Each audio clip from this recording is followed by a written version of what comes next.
इस सेशन में हम देखेंगे कि आर को इंस्टॉल करने के बाद हम एनालिसिस स्टार्ट कैसे करेंगे, किस तरीके से हम डेटा इसमें फीड करेंगे और किस तरीके से हम अपनी मतलूबा प्रोडक्ट को डेवलप करेंगे। एक चीज़ जहन में रखिएगा कि यहाँ पे माउस हमारी कोई हेल्प नहीं कर सकेगा। जो कुछ भी करना है हमने इंस्ट्रक्शंस देनी है कंप्यूटर को, कंप्यूटर की लैंग्वेज इस्तेमाल करते हुए, और फिर कंप्यूटर उसके मुताबिक हमें आंसर करेगा। जितने अभी तक हमने एप्लीकेशंस की हैं उसमें माउस मौजूद होता था और बहुत सारा एनालिसिस हम माउस की क्लिक के साथ कर लेते थे। यहाँ पे फॉर्चुनेटली या अनफॉर्चुनेटली माउस मौजूद नहीं है, तो सब कुछ हमने इंस्ट्रक्शन की मदद से ही करना है। तो आइए कंप्यूटर की स्क्रीन पे देखते हैं कि हम कैसे इसमें डेटा फीड करेंगे और कैसे मुख्तलिफ एनालिसिस करेंगे। जी स्टूडेंट्स, ये मेरे पास आर का इंटरफेस मौजूद है।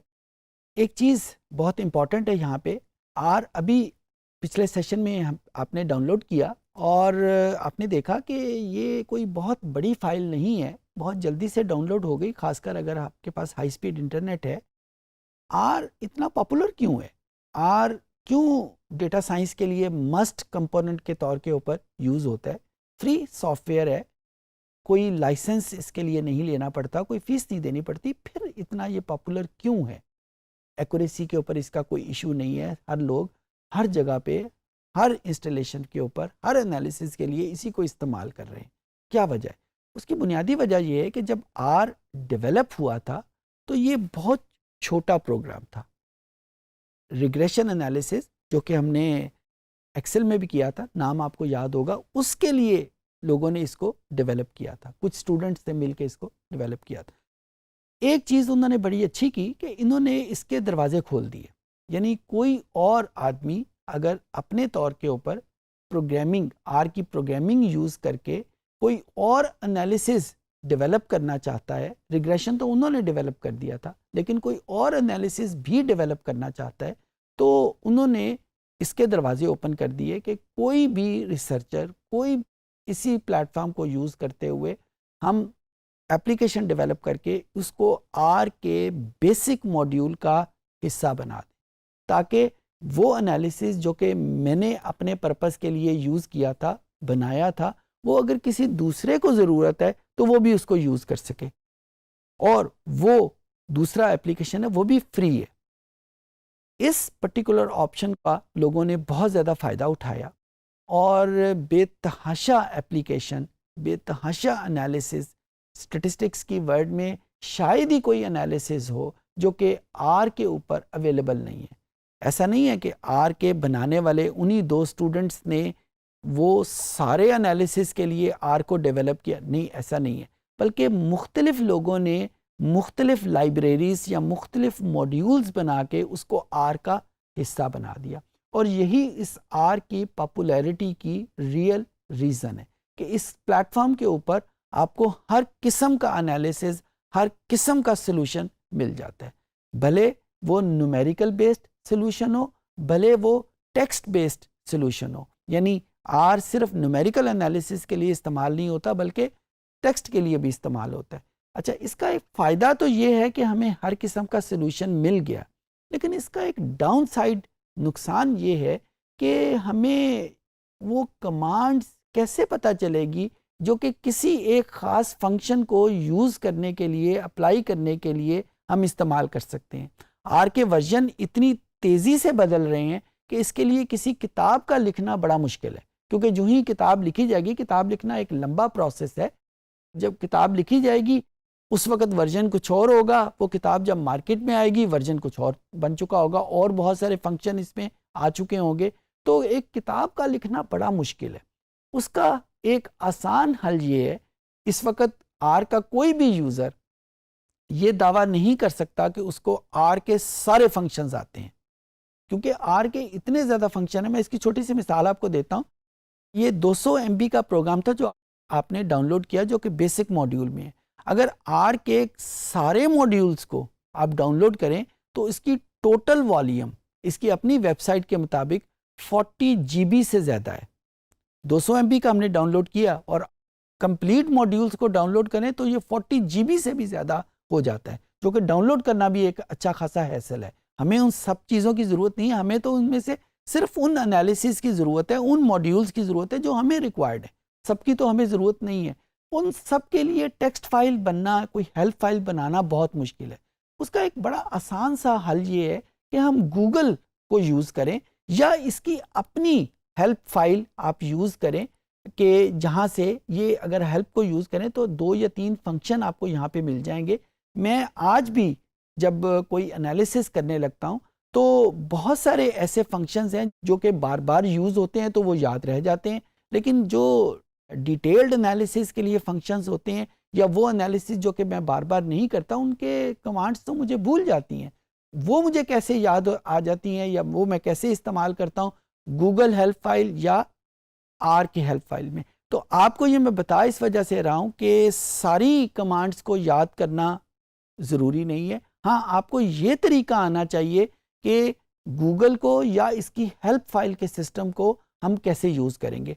तो during the course of this particular sessions मैं आपको गाहे बगाहे गूगल की हेल्प फाइल को, आर की हेल्प फाइल को कैसे यूज़ करेंगे वो भी बताता जाऊंगा। तो अब हम एक छोटा सा एनालिसिस यहाँ पे स्टार्ट करते हैं।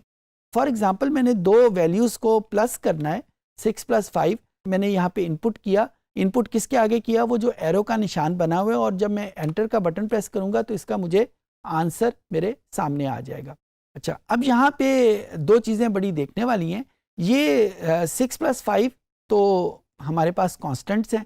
जब मैं ये भी चाहूँ कि आर इन 6 और 5 को याद रखे, अगर मैं लेटर इसको यूज़ करना चाहूँ तो भी आर की मेमोरी में ये चीज़ें मौजूद हों, इस वक्त आर की मेमोरी में ये वैल्यूज़ मौजूद नहीं होंगी, तो मैं इन 6 और 5 को किसी वेरिएबल में स्टोर करवा लेता हूँ। वेरिएबल जस्ट लाइक जिस तरह एक्सेल में हमारे पास स्प्रेडशीट के मुख्तलिफ सेल्स बने होते हैं, उसी तरीके से वेरिएबल हमारे पास उस मेमोरी के मुख्तलिफ सेल्स के नाम होते हैं। जिस तरह मैं मिसाल के तौर के ऊपर 6 को एक वेरिएबल x में स्टोर करवा लेता हूँ। स्टोर कैसे करवाऊँगा? उसके R में 2 तरीके हैं। जो R के पुराने यूज़र्स हैं या जो R जब बना था उस वक़्त जब यूज़ होता था तो x और इसके आगे एरो और फिर ये माइनस का निशान और उसके आगे 6 लिख दिया। ये मेथड इस्तेमाल होता था और इसका मतलब ये होता था कि ये 6 की वैल्यू कहाँ पे स्टोर हो? x में स्टोर हो जाए। जो ही मैं इसको प्रेस करूँगा तो ये x में 6 की वैल्यू स्टोर होगी, और जो ही मैं x का बटन प्रेस करूँगा और एंटर का बटन प्रेस करूँगा तो मुझे वो उसकी वैल्यू जो भी स्टोर हुई है वो मुझे शो करवा देगा।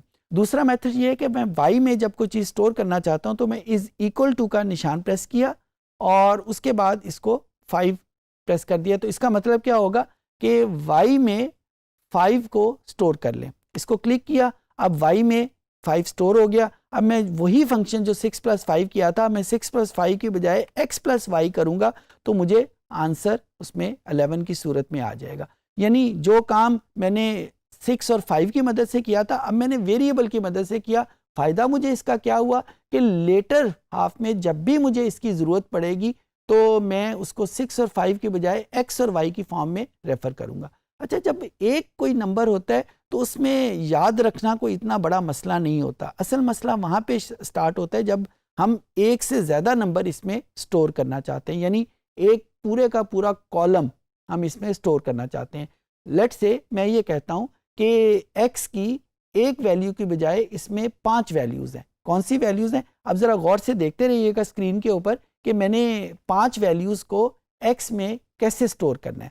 x स्टार्ट किया, एरो का निशान प्रेस किया, ये वो निशान है कि जिसकी मदद से कि हम x में कोई वैल्यू स्टोर करना चाहते हैं। उसके बाद मैंने c का बटन प्रेस किया और c शो करता है कि आगे जो भी लिखा जा रहा है उसको कंबाइन कर ले। c stand for combine. तो ब्रैकेट ओपन की और ये ब्रैकेट नेसेसरीली ये करली ब्रैकेट है, इसमें हम स्क्वायर ब्रैकेट यहाँ पे यूज़ नहीं कर सकते क्योंकि आर में स्क्वायर ब्रैकेट का कुछ और पर्पज़ है। यहाँ पे हम करली ब्रैकेट यूज़ कर लेंगे और वो जो 5 वैल्यूज़ हैं उसको मैंने कॉमा का सेपरेटर डाल के ये वैल्यूज़ उसमें लिख दी। तो ये मेरे पास वैल्यूज़ आ गई। अब इसको मैं एंटर करूँगा तो x में अब एक वैल्यू की बजाय 5 वैल्यूज़ इकट्ठी आ गई और x को जब मैं प्रेस करूँगा तो यहाँ पे मेरे पास वही 5 वैल्यूज़ लिखी हुई आ जाएंगी। सिमिलरली अगर मैं y में कुछ वैल्यूज़ स्टोर करना चाहूँ तो उसका तरीका भी वही होगा कि मैं यहाँ पे कॉमा सेपरेटेड वो 5 वैल्यूज़ इसमें डाल दूंगा।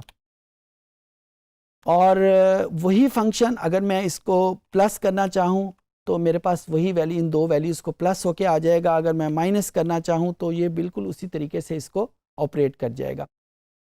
बताने का मकसद ये है कि आर में जब हम कोई भी ऑपरेशन करते हैं तो हम उसको वेरिएबल और कांस्टेंट की फॉर्म में यूज़ करते हैं। जो बेसिक स्ट्रक्चर आर का है वो एस्यूम करता है कि हर मर्तबा इसमें जो वैल्यूज़ आ रही हैं वो किसी कॉलम की सूरत में आ रही हैं, किसी रो की सूरत में आ रही हैं। मैथ की एक टर्मिनोलॉजी यूज़ करूं, उसमें कहते हैं रो वेक्टर या कॉलम वेक्टर।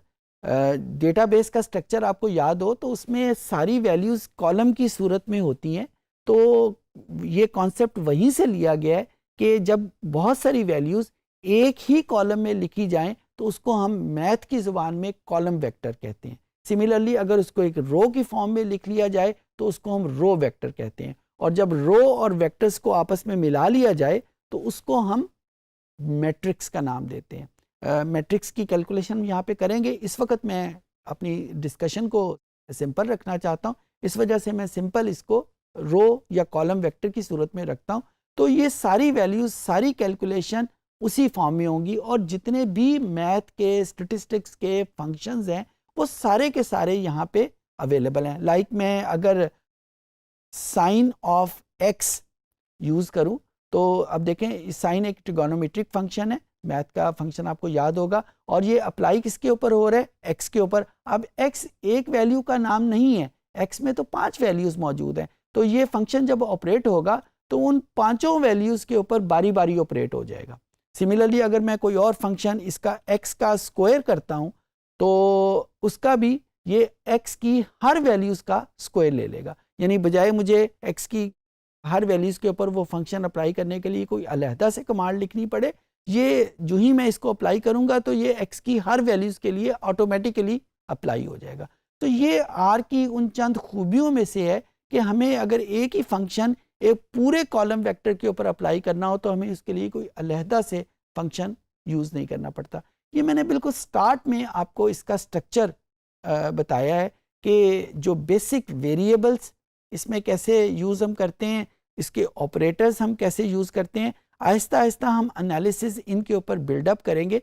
अब जो मोस्ट इम्पॉर्टेंट चीज़ है वो कोई डेटाबेस हम इस आर में कैसे इंपोर्ट करेंगे या कैसे यूज़ करेंगे। एक और चीज़ यहाँ पे बताने वाली है कि आर में बहुत सारा डेटा सैंपल डेटा के तौर के ऊपर मौजूद है। तो अगर हम किसी एक्चुअल फाइल के ऊपर एनालिसिस करने के बजाय कोई सैंपल फाइल के ऊपर एनालिसिस करें, जिस तरह पिछली बहुत सारे सेशन में हमने एक ही फाइल यूज़ की थी, कस्टमर डी बेस। वो कस्टमर डी बेस हमने खुद नहीं बनाई थी, वो कोई सैंपल फाइल थी जो कि मैं हर एनालिसिस के लिए इस्तेमाल कर रहा था। शायद यहाँ पे भी हम वही फाइल यूज़ करें, लेकिन आर जब हम इंस्टॉल करते हैं तो आपके कंप्यूटर में बहुत सारा डेटा सैंपल के तौर के ऊपर भी इंस्टॉल हो जाता है। हमें कहाँ से पता चलेगा? अब यहाँ पे कोई माउस तो है, माउस की फैसिलिटी तो है नहीं कि हम वहाँ पे क्लिक करें और ये डेटा हमारे सामने शो कर दे। उसके लिए जो कमांड हम यूज़ करेंगे वो है डेटा और उसके आगे ब्रैकेट ओपन और क्लोज कर दी। अब यहाँ पे क्लिक करेंगे तो ये एक एडिटर आपके सामने ओपन हो जाएगा और जितना भी सैंपल डेटा है वो सारे का सारा आपके सामने मौजूद होगा। ये उस डेटे का नाम है और ये उस डेटे की छोटी सी डिस्क्रिप्शन है। फॉर एग्जांपल यहाँ पे जो डेटा CO2 का डेटा है, अगर मैं इसको एक्सेस करना चाहूँ तो इसका आसान सा तरीका ये है कि यहाँ पे मैं CO2 लिखूँगा और एंटर का बटन प्रेस करूँगा तो जो भी वो डेटा है वो मेरे सामने लिखा हुआ आ जाएगा। किसी भी डेटे का यहाँ पे नाम लिखा जाए तो वो ऑटोमेटिकली वो डेटा इसके एडिटर के ऊपर लिखा जाएगा। लाइक यहाँ पे एक डेटा फाइल का नाम है नाइल, NILE। अगर मैं इसको यूज़ करना चाहूँ तो मैं उसी तरीके से इसका नाम लिखूँगा NILE और इसको एंटर करूँगा तो वो डेटा मेरे सामने आ जाएगा। एक और फीचर जो आर का बहुत मज़ेदार है कि अगर यही कमांड मैं दोबारा से लिखना चाहूँ, NILE दोबारा से लिखना चाहूँ, तो उसका तरीका ये है कि मैं अप एरो की को एक मरतबा प्रेस करूँगा तो पिछली कमांड आ जाएगी, 2 मरतबा प्रेस करूँगा तो 2 पिछली कमांड के बाद जो कमांड थी वो सामने आ जाएगी। यानी अगर मैं पहली कमांड जो कि इस सेशन को ऑन करते वक्त मैंने यूज़ की थी, वो कमांड पे जाना चाहूँ तो मैं एरो की प्रेस करता जाऊँगा, तो मेरे पास वो जो पुरानी कमांड्स हैं वो सारी की सारी यहाँ पे लिखी हुई आ जाएंगी। ये चंद एक फ़ीचर मैंने आपके सामने बताए हैं। अगले सेशंस में हम इन्हीं फीचर्स को यूज़ करेंगे और अपने एनालिसिस को बिल्डअप करेंगे। इस सेशन में हमने देखा कि आर की इंस्टॉलेशन के बाद हम डिफरेंट एनालिसिस के लिए आर में कौन से प्रोसेसेस करते हैं, कैसे इंस्ट्रक्शन इसमें पसंद करते हैं और कैसे माउस की मदद के बगैर हम एनालिसिस का स्टार्ट करते हैं। सब कुछ हमें इंस्ट्रक्शन की मदद से करना पड़ता है। जिस तरह हमने देखा कि हम इसकी हेल्प फाइल को कैसे यूज़ करते हैं, गूगल के हेल्प फाइल को सिस्टम को कैसे यूज़ करते हैं आर की एनालिसिस करने के लिए। उम्मीद है चीज़ें आपको समझ आ गई होंगी।